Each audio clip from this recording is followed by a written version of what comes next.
исламда қабір зияратына рұқсат па?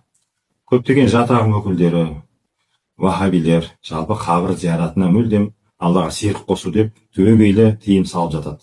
Бұл әрине исламға қайшы. Өйткені ардақты пайғамбарымыз алейхиссалату вассалам өзінің анасы Әминаның қабірін зиярат етіп көз жасын төккендігі риуаят етіледі. Ардақты пайғамбарымыз алейхиссалату вассалам Бақи қабірстанына жиі барып, қабір иелеріне сәлем беріп, дұға жасайтын болған. Сондай-ақ ардақты пайғамбар саллаллаху алейхи вассалам мен алғашында қабір зияратына тыйым салдым, кейіннен өлімді еске алу мақсатында қабір зияратына рұқсат еттім деген. Яғни қабір зияратына барып, мұсылман қабірстан тума туысқандарымызға құран бағыштап дұға жасау ешқандай шариғатқа қайшы келмейді, Аллаға серік қосу болып есептелмейді. Әрине қабірге барған кезде қабірдің әдебін сақтап, шариғатқа қайшы келетін іс-әрекеттерден абай болуымыз керек.